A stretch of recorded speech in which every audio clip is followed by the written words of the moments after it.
வணக்கம்பா.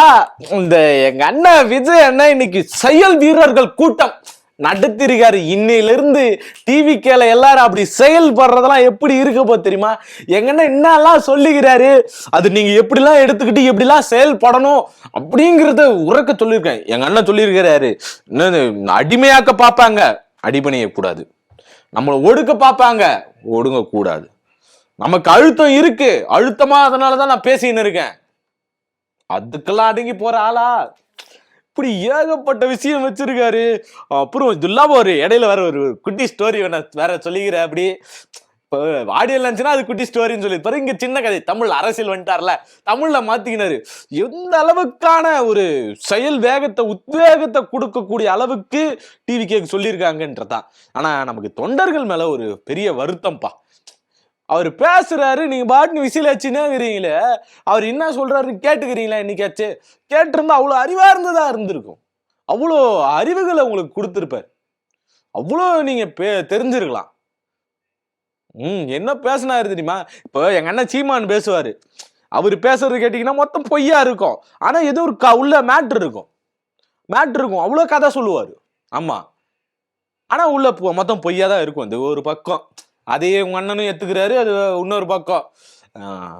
அப்படியே ஸ்டாலின் ஐயா வந்தாருன்னு வச்சுக்கீங்களேன், இவரு ஒரு பக்கம் பேசுவாரு, அழகிய தமிழ்ல அழகா பேசிட்டு போயிடுவாரு. உலகவர் ஓவியமே, உற்சாக காவியமே, ஓடை நெருமர்களே அப்படின்னு ஏகப்பட்டது பேசுவார்.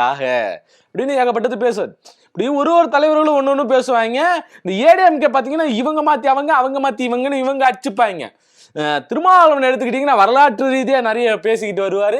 எல்லாமே நமக்கு இன்னைக்கு பார்த்தா தெரியாது, ரொம்ப காலம் கழிச்சுதான் நமக்கு அது புரியும். அந்த அளவுக்கு ஜீனியஸான ஒரு ஆள்.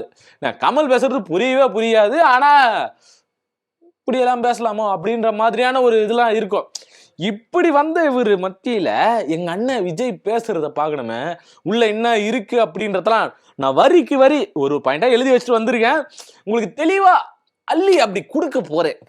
எங்க அண்ணனை வரவே இருக்கிற முறையே யாரு, வேல்முருகன் பண்றாரு. வேல்முருகனா அவர் பேர் என்ன தெரியலப்பா, ராஜ்குமார். வரவேற்கிறார். பிறப்புக்கும் எல்லா உயிருக்கும் வள்ளுவர் எழுதினாரு. அவர் கொடுத்ததை மக்கள் கிட்ட கொண்டு போய் சேர்த்ததே விஜய் தான் அப்படின்னு சொல்றாரு. எனக்கு புரியல, சீமானண்ண சண்டைக்கு வர மாட்டாரு, அவர் அப்பயே அது கோர்ட்ல வச்சுட்டாரு. சரி, அப்படி பிறப்புக்கும் எல்லா உயிருக்கும் அப்படின்னா திருப்பரங்குன்றத்தை என்ன பேசுனீங்கோ ஒன்றும் தெரியல. இன்னொரு பக்கம் பார்த்தீங்கன்னா இந்த கிறிஸ்மஸ் பண்டிகைக்கு அச்சு வச்சாங்க, அதுக்கு என்ன பேசுனீங்கோ ஒன்றும் தெரியல. கவின் கொலைக்கு என்ன பேசுனீங்கோ ஒன்றும் தெரியல. ஆனால் பிறப்புக்கும் எல்லா உயிருக்கும் என்ன கதை ஒன்று எனக்கு புரியலே. அது என்னன்னு அண்ணா சொல்லி வைண்ணே. அவன் பாட்டு எதனா பேசிட்டு போயிடுறான், அப்புறம் உனக்கு தான் பின்னாடி பிரச்சனை வருது, எல்லாரும் போட்டு அடிக்கிறாங்க உன்னைய. என்ன பண்றது? எங்க அண்ணன் பேசுனதுக்கு நான் ஸ்ட்ரெயிட்டா வந்துடுறேன். இப்படிலாம் போனா கொஞ்சம் டென்ஷன் ஆகும். அவங்க எல்லாம் தேவையில்லாம எங்க அண்ணன் தவறா வழி நடத்துறாங்க. இப்போ இவரு என்ன சொல்றாரு, விஜய் வந்தவொடனே அழுத்தி சொல்றாரு சில விஷயங்களை. அழுத்தம், இப்படி நான் அழுத்தி பேசுறேனே, அப்ப அழுத்தம் இருக்குன்னு நினைக்கிறீங்களா? அழுத்தம் தான். இந்த அழுத்தத்துக்குலாம் அடங்கி போற ஆளா நானு? அப்படி சும்மா செம்ம மாசு பின்னாடி பிஜே மட்டும் போட்டிருந்தாங்கன்னு வச்சுங்களேன், சும்மா தெரிக விட்டுருக்கலாம்.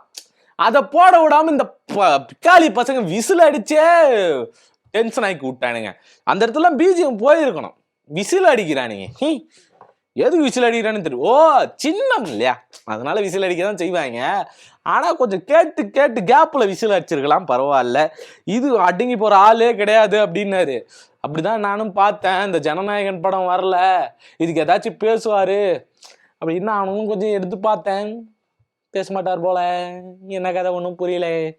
சரி, அரசியலுக்கு வந்துட்டோம், சினிமா பத்தி நம்ம எதுவும் பேச வேணாம் அப்படின்னு எங்க என்ன முடிவு எடுத்துருப்பார்ல. நீலாம் யாரும் அதை கேட்கறதுக்கு? அதெல்லாம் கேட்கக்கூடாது. நம்ம அடுத்த விஷயத்துக்கு வருவோம். பிஜேபியோட அண்டர் கண்ட்ரோல்ல இருக்கிறாங்க யாரு? ஏடிஎம்கே. நமக்கு ஓப்பனா தெரியும். ஆனா மறைமுகமா டிஎம்கே இருக்காங்க. நான் கூட யோசிச்சேங்க, என்னடா இன்னும் டிஎம்கே பக்கம் வரலே அப்படின்னு. இவங்களுக்கு தான் டிஎம்கேவை கையில எடுக்கலன்னு வச்சுக்கோ, தூக்கம் வராது. ஏன்னா இவங்களுக்கு நெருக்கடி கொடுக்கறது இவர் தான்.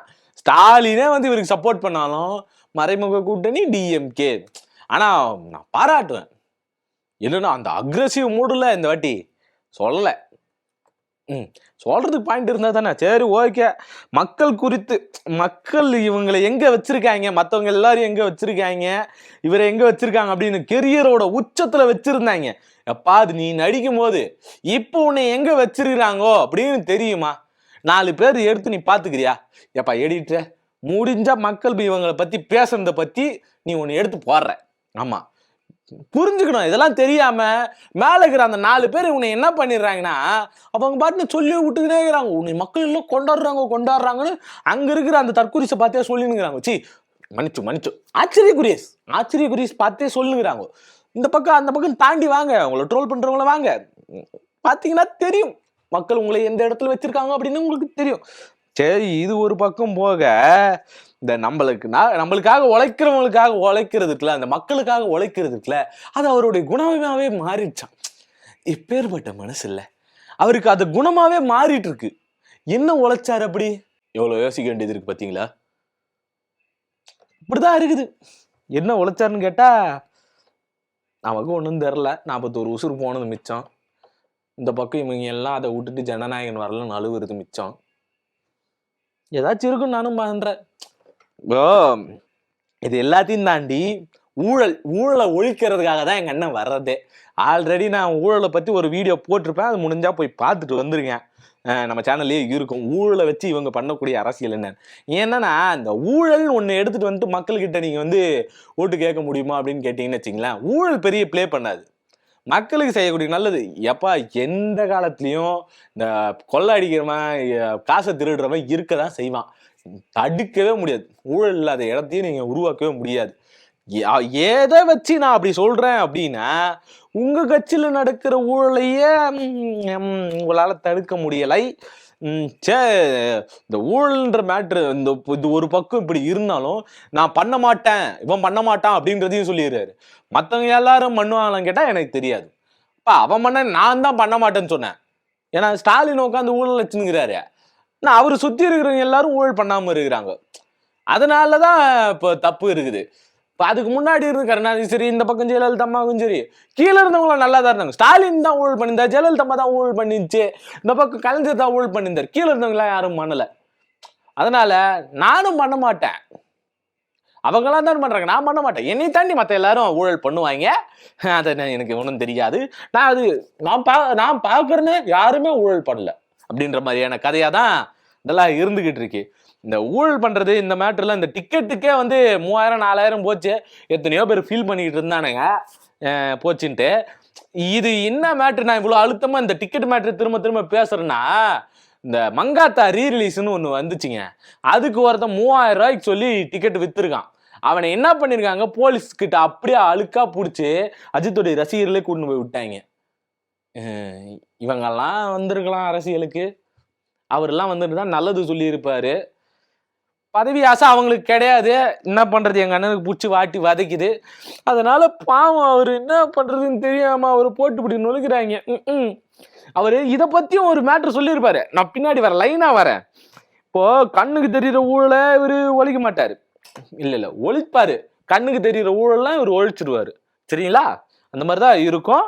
இன்னொரு பக்கம் என்ன சொல்றாருன்னா, நம்ம இங்க அடிமையா இருக்கணும்னு நம்மளை பாக்குறாங்க, அடிமையா வச்சுக்கணும்னு பாக்குறாங்க. அதுக்குதான் நமக்கு நெருக்கடி கொடுக்குறாங்க, அழுத்தம் கொடுக்குறாங்க. அப்படி அடிமையாலாம் நம்மளால இருக்க முடியாது. அப்படி அடிமையா இருக்கிறதுக்கு நாங்களாம் ஒன்றும் அரசியலுக்கு வரல. மக்கள் நம்ம மேல அவ்வளோ நம்பிக்கை வச்சிருக்காங்க, என் மேல அவ்வளோ நம்பிக்கை வச்சிருக்காங்க. என் மேல வைக்கிற மாதிரியான நம்பிக்கை உங்க எல்லார் மேலயும் வைக்கணும். ஆல்ரெடி இருக்கு. அதுக்கு